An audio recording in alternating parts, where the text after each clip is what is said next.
Okay, next chapter अपन क्या पढ़ने वाले हैं, that is medico legal autopsy देखने वाले हैं। ओके, ठीक है। सो अपना पहला क्या है, पहले देखते हैं ऑटोप्सी क्या होता है ना। तो इसको सिंपल लैंग्वेज पे अपन बोल सकते हैं scientific dissection of the dead body. दो टाइप का होता है, पैथोलॉजिकल एंड मेडिकोलॉजिकल। मेडिकोलीगल, पैथोलॉजिकल मतलब क्या होता है, कोई भी अपन जो एकेडमिक है ना, जो एनाटॉमी लैब पे डाइसेक्शन करते हैं या फिर क्लिनिकल ऑटोप्सी को बोलते हैं, है ना। इसमें क्या होगा, association of the clinical pathologist, है ना, इन प्रेजेंस ऑफ जो भी क्लिनिकल पैथोलॉजिस्ट हो गए उनके एसोसिएशन में करेंगे। And consult of the legal higher is mandatory, मतलब कि अगर कोई बॉडी आता है जैसे एनाटॉमी लैब में, तो उनके हायर मतलब कि जो भी बच्चे हैं उनका प्रॉपर कंसर्न नेसेसरी होता है, कंपलसरी होगा इस केस में।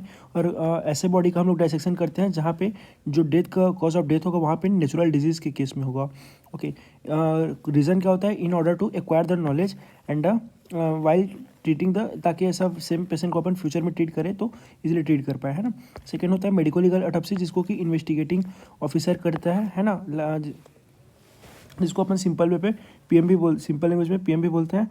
मेडिको लीगल ऑटोप्सी जो होता है वो ऑथराइजेशन ऑफ पुलिस के अंडर होता है, शुड नॉट बी सब इंस्पेक्टर्स के नीचे का रैंक का नहीं होना चाहिए, या तो फिर एग्जीक्यूटिव मजिस्ट्रेट के ऑर्डर पे हो सकता है। ओके, और इन case of the medico legal autopsy family का कंसर्न का रिक्वायरमेंट नहीं होता है, कंपलसरी होता है ना। मेडिको लीगल ऑटोप्सी जो होता है ऑल नेचुरल या फिर सडन डेथ के केस में करते हैं। नेक्स्ट है फिजियोलॉजिकल ऑटोप्सी होता है, जिसमें अपन क्या करते हैं, जो भी डिसीज होता है, मरा हुआ मृतक, उसके रिलेटिव या फिर उनसे काउंसलिंग करते हैं इन केस ऑफ द सुसाइड के केस में। फिर वर्बल ऑटोप्सी होता है, इन्फेंट डेथ में करते हैं, है ना, जो भी इन्फेंट मोर्टिलिटी से रिलेटेड जो भी डाटा होता है उसको गेन करने के लिए। फिर एम और ऑब्जेक्टिव क्या होता है ना, मेन एम ऑब्जेक्टिव होता है कि finding the cause of the death, है ना। कौन ऑटोप्सी कर सकता है, एक एलोपैथिक फिजिशियन ही कर सकता है, in case of to determine, check करने के लिए कि वो नेचुरल या अननेचुरल डेथ है। नेचुरल डेथ क्या होगा, जिसमें जो डेथ होगा वो टोटली डिजीज की खातिर होगा या फिर कोई भी कंडीशन से होगा तो उसको नेचुरल डेथ बोलेंगे। अदर देन अगर डिजीज लाइक अगर एक्सीडेंटल होता है, सुसाइडल या फिर होमिसाइडल होगा तो उसको अपन नेचुरल डेथ बोलेंगे। फिर और सेकेंड, पहला तो कॉज ऑफ डेथ फाइंड करना, सेकेंड इज हो सकता है टू चेक करना कि ड्यूरेशन ऑफ द डेथ को डिटरमाइन करने के लिए भी कर सकते हैं, है ना, कि कितना ड्यूरेशन ऑफ डेथ को कैसे करेंगे, by the change of the जो भी बॉडी में चेंज है उसके अकॉर्डिंग करेंगे। नेक्स्ट होता है डॉक्यूमेंटेशन। डॉक्यूमेंटेशन का जो रिस्पॉन्सिबिलिटी होता है जो भी ऑटोप्सी सर्जन होता है वो करेगा, बहुत इंपॉर्टेंट पार्ट होता है। ये हेल्प करता है to arrive the logical conclusion, है ना, जो भी कॉज ऑफ डेथ फाइंड करने में हेल्प करता है ये अपने को। एंड पुअर अभी प्रेजेंट में क्या होता है, जो पुअर डॉक्यूमेंटेशन स्टाइल होता है ना, जिसके खातिर क्रॉस एग्जामिनेशन करते हैं कोर्ट में, जो कि अनाउंसर रहता है, क्योंकि प्रॉपरली उसको एग्जामिन नहीं करते तो फाइंडिंग भी नहीं बता पाते, है ना। जैसे जिसके खातिर जो हमारा एक्यूट होता है वो उनको बेनिफिट मिलता है ना, आरोपी बच जाता है। Documentation should be reference to postmortem change, and जो भी डॉक्यूमेंटेशन होगा उसमें अपने को पूरा जो कम्प्लीटली पीएम में चेंज है या फिर पैथोलॉजिकल कोई डिजीज़ है या इंजरी है उस चीज़ को प्रॉपरली मेंशन करना होता है। इवन अगर स्मॉल इंजरी है तो उसको भी मेंशन करेंगे, क्योंकि वो अपने को बताता है साइन ऑफ द स्ट्रगल कि उन्होंने डेथ के टाइम में उन्होंने स्ट्रगल किया है। एंड टाइप ऑफ इंजरी बताएंगे, exact dimension along with the shape and the location of the injury, है ना। और ऑटोप्सी सर्जन ऑल्सो उसको एसेस करना होता है कि इन्फ्लिक्शन ऑफ इंजरी है तो प्रोबेबली वो कौन से वेपन से हो सकता है ना। And relative position and silent उस टाइम पे कितना दूर में था या फिर किस पोजीशन पे था उसको डिसाइड करने में हेल्प करता है। ओके, और आइडेंटिटी फिक्स करने में भी हेल्प करता है, और प्रिजर्व करना होगा एंड में जो भी टिश्यू या ऑर्गन होगा उसके सैंपल को हिस्टोपैथोलॉजिकल एग्जामिनेशन या तो फिर केमिकल एनालिसिस के लिए। अगर न्यू बन है तो उसमें ये चेक करेंगे कि वो डेड बन है, स्टिल बन है या लाइव बन है, ये चेक करने के लिए। फिर देखते हैं who is authorise to do medico legal autopsy, कौन कर सकता है। Answer is as usual allopathic physician कर सकता है, या तो फिर कोई भी MBBS डिग्री का पर्सन या फिर न्यूरो सर्जन करा सकते हैं, है ना। ओके, एलोपैथिक फिजिशियन करा सकता है। और इन ऑर्डर टू यहाँ पे medical witness help the court in matter of any dispute in the medical science, है ना, कोई भी डिस्प्यूट होता है उसको फाइंड करने के लिए यहाँ पे जो रिक्वेस्टेशन होगा वो इन्वेस्टिगेटिंग ऑफिसर देगा, जिसमें क्या करेंगे 2 कॉपी ऑफ रिक्वेस्ट लेटर होना चाहिए, 2 copy of history of the case and 2 copy of inquest report जिसको पंचनामा बोलते हैं, and 1 copy of FIR, 1 copy of the accident register, and जो भी रिलेवेंट डाटा रिक्वायरमेंट होता है वो सारा का होना कंपलसरी है।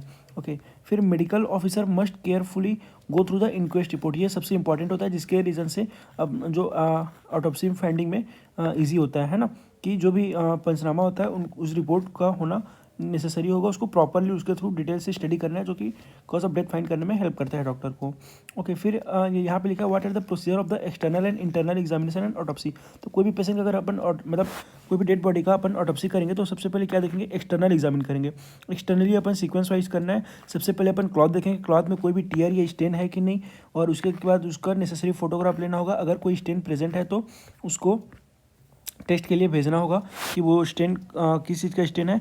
और फिर उसके बाद बॉडी को कम्प्लीटली वॉश करना है। कोई भी आइडेंटिफिकेशन मार्क या डिस्कलरेशन या पीएम चेंज वहाँ पे अगर प्रेजेंट है, like postmortem hypostasis, Raigar mortis और प्यूट्रिफिकेशन चेंज, तो उसको मेंशन करना होगा। डॉक्यूमेंटेशन करेंगे प्रॉपर इंजरी को हेड टू टो से, है ना, कि किस टाइप का वुंड है, चाहे वो लेसरेशन, कट वाउंड या फिर स्टेप वाउंड होता है, या फिर जो भी नेसेसरी फोटोग्राफ है, क्योंकि आजकल जो मोबाइल फ़ोन है ना इजीली अवेलेबल होता है डॉक्टर के पास, तो नेसेसरी फोटोग्राफ लेना होगा, है ना। और डाइसेक्शन का जो मेथड होता है, सबसे पहले क्या करेंगे, स्कल को ओपन करेंगे, है ना, फ्रॉम मेस्टोइड प्रोसेस से लेकर के वर्टेक्स तक का, फ्रॉम वर्टेक्स के थ्रू बोथ मस्टर्ड प्रोसेस को।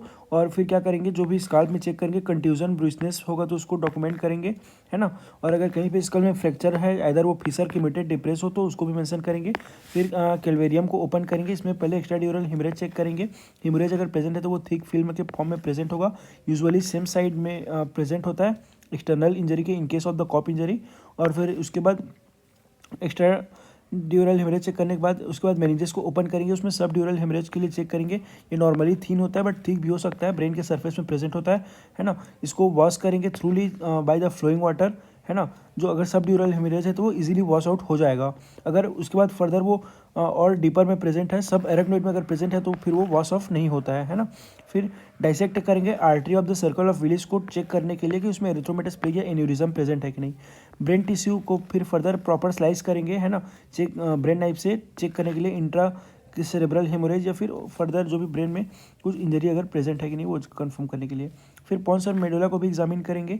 उसके बाद एक प्रॉपर आई शेप का इंसिजन हो जाएगा चीन से लेकर के प्यूबिक सिम्फेसिस तक, है ना। और यहाँ पे अम्लाइकस को कट नहीं करते, अम्लाइकस के पॉइंट पे थोड़ा सा डेविएट कर देता है ना, इधर राइट साइड और लेफ्ट साइड।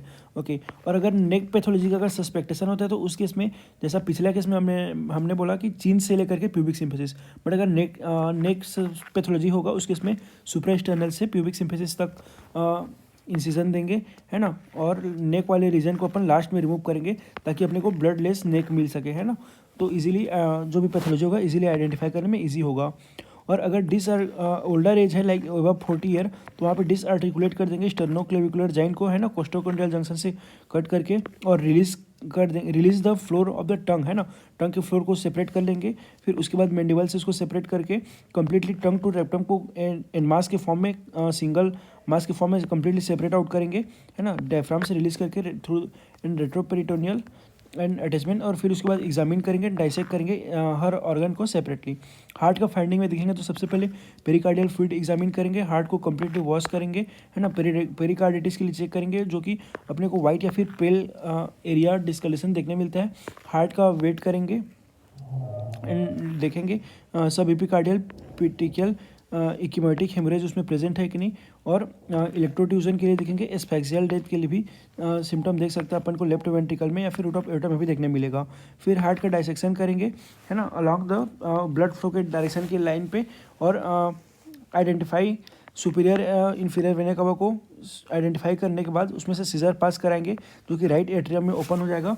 और फिर वो फर्दर एक्सटेंड करेंगे टिल द राइट ऑरिकल, और एक्सपोज कर देंगे कम्प्लीटली राइट एट्रियम को। सेम वे पे एग्जामिन करेंगे, और फिर वॉल्व को एग्जामिन करेंगे, और फिर कट करके राइट वेंट्रिकल को भी ओपन कर देंगे। सेम अपन लेफ्ट एट्रियम में भी करेंगे, थ्रू द पल्मोनरी वेन करेंगे, और उसको फर्दर एक्सटेंड करेंगे लेफ्ट ऑरिकल तक। फिर उसके बाद इसमें भी वॉल्व को एग्जामिन करेंगे। यहाँ पे एक लाइन लिखा हुआ है कि thickness of the left ventricle जो होगा वो below the 1 centimetre arterio ventricular septum के पास।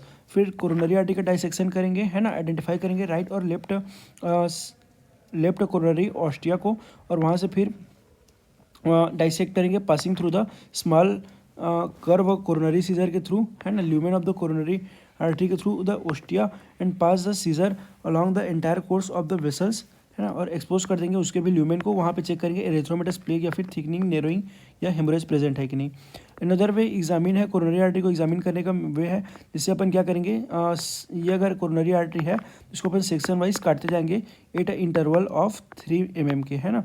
ओके। फिर लंग्स में देखेंगे तो लंग्स में अपने को क्या दिखेगा, पेटिकल हेमरेज के लिए चेक करेंगे प्रॉपर, पहले लंग्स के सरफेस को वॉश करेंगे, फिर उसके बाद पेटिकल हेमरेज के लिए अपन लंग्स में चेक करेंगे बोथ लंग्स को और प्रिजर्व करेंगे पेटिकल हेमरेज को। It is a sign of the asphyxia, जो कि साइन ऑफ एस्फेक्सिया बताएगा।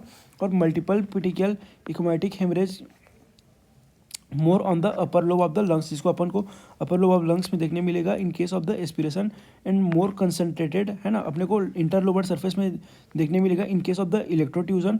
और समटाइम एकदम large area of the subpleural haemorrhage देखने मिलता है, इसको पल्ट ऑफ हेमोरेज भी बोलते हैं ड्राउनिंग के केस में, जो कि देखने मिलेगा। It is preferable to dissect along the lumen and trachea and the bronchus, specially in case of the drowning, burn और एस्पिरेशन में अपने को ये देखने मिलेगा, है ना, अगर लंग्स मतलब कि वो ब्रोंकस तक ही रहता है। ओके। या फिर यहाँ पे एक और है कि अगर mucosal surface of the larynx, trachea या फिर ब्रोंक्यूल्स तक में अगर वो प्रेजेंट है तो वो एंटीमॉर्टम फाइंडिंग को शो करता है। और मल्टीपल सेक्शन करेंगे अपन बोथ लंग्स के लोब को, माइक्रोस्कोपिक फाइंडिंग भी देखेंगे, साथ ही साथ हिस्टोपैथोलॉजिकल एग्जामिनेशन भी करेंगे अगर रिक्वायरमेंट होगा तो। फिर आता है ओसोफेगस और स्टोमक। इसमें क्या करते हैं, फ्लोर ऑफ द टंग से कट करेंगे, है ना, ल्यूमेन को, ओसोफेगस का, और इरोजन, हिमोरेज, डिस्कलेशन, अल्सरेशन के लिए चेक करेंगे। स्टोमक को सबसे पहले कट करेंगे लोअर एंड ऑफ ओसोफेगस से लेकर के ड्यूडेनम तक।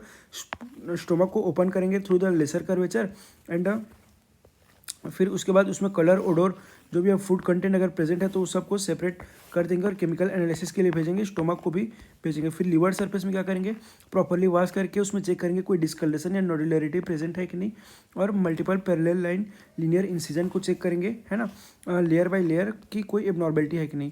किडनी में देखेंगे कि कहीं पे पेटिकल या फिर एड्रिनल ग्लैंड पे कोई हेमोरेज या इन्फ्लेमेशन का साइन है कि नहीं। या फिर यहाँ पे लिखा है कि लॉन्गिट्यूडनल सेक्शन लेंगे किडनी का और उसको एक्सपोज करेंगे कट सरफेस को, यूजुअली कॉर्टेक्स टू मेडुला, है ना। अगर कहीं पे अगर उसमें कुछ डिजेनरेटिव डिजीज या नेफ्राइटिस का केस होता है या मलकरी पॉइजनिंग में, तो यहाँ पे कॉर्टिको मेडलरी डिफ्रेंशिएशन नहीं हो पाता है। नॉर्मली वो डिफ्रेंशिएट कर सकते हैं, बट अगर कोई पैथोलॉजिकल कंडीशन होगा या फिर तो नहीं कर पाएंगे। स्प्लीन में सेम शेप साइज, है ना, सरफेस को सीरियली एग्जामिन करेंगे। और फिर फीमेल जेनाइटल ट्रैक्ट में एक्सटर्नल सरफेस को एग्जामिन करेंगे, दैट इज यूटेरस, है ना, इंटीरियर और पोस्टीरियर सरफेस को, फैलोपियन ट्यूब को, ओवेरी को एग्जामिन करेंगे। और उसमें फर्दर ये चेक करेंगे कि अगर कोई प्रोडक्ट ऑफ कंसेप्शन, फाइब्रिड या एंडोमेट्रियम तो प्रेजेंट नहीं है। अगर फीटस प्रेजेंट है तो उसका क्राउन हिल लेंथ को मेजर करेंगे, है ना, और ओसिफिकेशन सेंटर को मेजर करेंगे एज डिटरमाइन करने के लिए, और एग्जामिन करेंगे कि सेक्स डिफ्रेंशिएशन अगर उसमें पॉसिबल है कि नहीं। यहाँ पे एक लिखा है कि what are the method of the reconstruction, मतलब कि अगर ऑटोप्सी करने के बाद अगर डेड बॉडी है तो उसका रिकंस्ट्रक्शन, उसको फिर से कैसे रीसेंड करेंगे, है ना, वापस कैसे फैमिली वाले को देंगे। तो अगर कंप्लीट एग्जामिनेशन करने के बाद पहले उसका एनालिसिस करेंगे, जो भी ऑर्गन हमने एग्जामिन करने के लिए रिमूव किया था सारे ऑर्गन को उसके जगह पे एज यूजुअल बेक करेंगे, पुट बैग वापस रख देंगे along with the packed cotton, है ना। स्कल को भी स्कल के ब्रेन को डालने के बाद उसमें कॉटन के साथ उसको सुचर कर देंगे, है ना। अपने को स्ट्रॉन्ग थ्रेड से इसको सुचर करना होता है। स्कल कैविटी को पैक कर देंगे कॉटन के साथ, सुचर कंटिन्यूस होना चाहिए। लेग को, दोनों लेग को टाई कर देंगे, हैंड को एब्डोमेन के सामने में टाई कर देंगे और उसके बाद पैक कर देंगे इन द पॉलीथीन शीट। बस फेस जो है वो ओपन होना चाहिए, फेस विजिबल होना चाहिए, बाकी सारा चीज़ कंप्लीटली कवर होना चाहिए। Okay. Note if any foetus is present it is also put back, है ना। इनकेस अगर वहाँ पे अपने को फिटस मिल जाता है तो अपने को फिटस को भी बेक करना, वापस रख देना है। अगर वो टर्म में है, मतलब कि अगर लिविंग कंडीशन में भी होगा तो उस केस में अपने को उसको सेपरेट नहीं करना है, एज यूजुअल उनको रिटर्न कर देना होगा। और जैसा कि उसके लोकेशन प्लेस करके, क्योंकि जैसा कि अपने को एक ही बॉडी मिला था तो अपन एक ही बॉडी हैंड ओवर करेंगे पुलिस को, है ना। फिर उसके बाद क्या क्या है, हिस्टोपैथोलॉजिकल एग्जामिनेशन या केमिकल एनालिसिस करेंगे। तो सबसे पहले हिस्टोपैथोलॉजिकल एग्जामिनेशन में अपन फॉर्मेलिन में बॉडी को प्रिजर्व कर देंगे और जो भी सैंपल है उसको लेवल करके पैथोलॉजी लैब में सेंड कर देंगे। फिर केमिकल एनालिसिस में जो भी मैंडेटरी विसरा होता है उसको प्रॉपरली प्रिजर्व करेंगे, जैसे कि इसका सिग्निफिकेंस होता है पॉइजनिंग, मर्डर या फिर रोड ट्रैफिक एक्सीडेंट, इन सब केस में होगा। लाइक रोड ट्रैफिक एक्सीडेंट है तो वहाँ पे अगर एल्कोहल डिटेक्ट होगा, है ना, और जैसे कि अगर मर्डर केस है तो वहाँ पे कोई पॉइजनिंग या एल्कोहल चीज़ को, इन सबको डिटेक्ट करने के लिए करेंगे। फिर होता है आर्टिफैक्ट। आर्टिफैक्ट मतलब क्या होता है कि एक टाइप ऑफ, है ना, चेंज होता है ना, कोई भी उसमें बॉडी में चेंज करना। आर्टी मतलब होता है आर्ट और फैक्ट मतलब होता है समथिंग मेड, तो उसमें कुछ चेंजेस करना, ऐसे बोल सकते हैं। तो डेफिनेशन क्या बोलता है, these are the change cause और the feature introduce in a body those which are likely to be misinterpreted at autopsy, है ना, जो कि ऑटोप्सी के टाइम में मिस इंटरप्रेट करने के लिए रिस्पॉन्सिबल होगा, बॉडी में ऐसा कुछ चेंज करना। Okay, the responsibility of the misinterpretation may find are discussed and then it is relevant is this change could have been introduced in the body, है ना। जो भी बॉडी में आइदर डेथ के टाइम हो सकता है, बिफोर डेथ और आफ्टर डेथ हो सकता है। थेराप्यूटिक आर्टिफैक्ट यहाँ पे कुछ एग्जांपल है, जैसे कि अपन जब कार्डियक डिफाइब्रिलेशन के लिए वहाँ पे है ना कार्डियक डिफाइब्रिलेटर लगाते हैं तो वहाँ पे ब्रूसनेस हो जाता है, या फिर सीपीआर देते टाइम रिब्स का फ्रैक्चर हो जाना, है ना। Shape size of the wound में चेंज हो जाना ड्यूरिंग सर्जिकल इंटरवेंशन, जिसको अपन केनेडी फिनोमेना भी बोलते हैं, ये भी इंपॉर्टेंट है। और as the major surgery done for the serious injury alter the autopsy finding, है ना, तो वो ऑटोप्सी फाइंडिंग को भी अल्टर कर सकता है। नेक्स्ट होता है एगोनल आर्टिफैक्ट, मतलब कि at a time of death में जो चेंजेस होगा उसको बोलेंगे। क्या लिखा है, these are the change introduce in the agonal phase, मतलब कि एंड टाइम पे, है ना।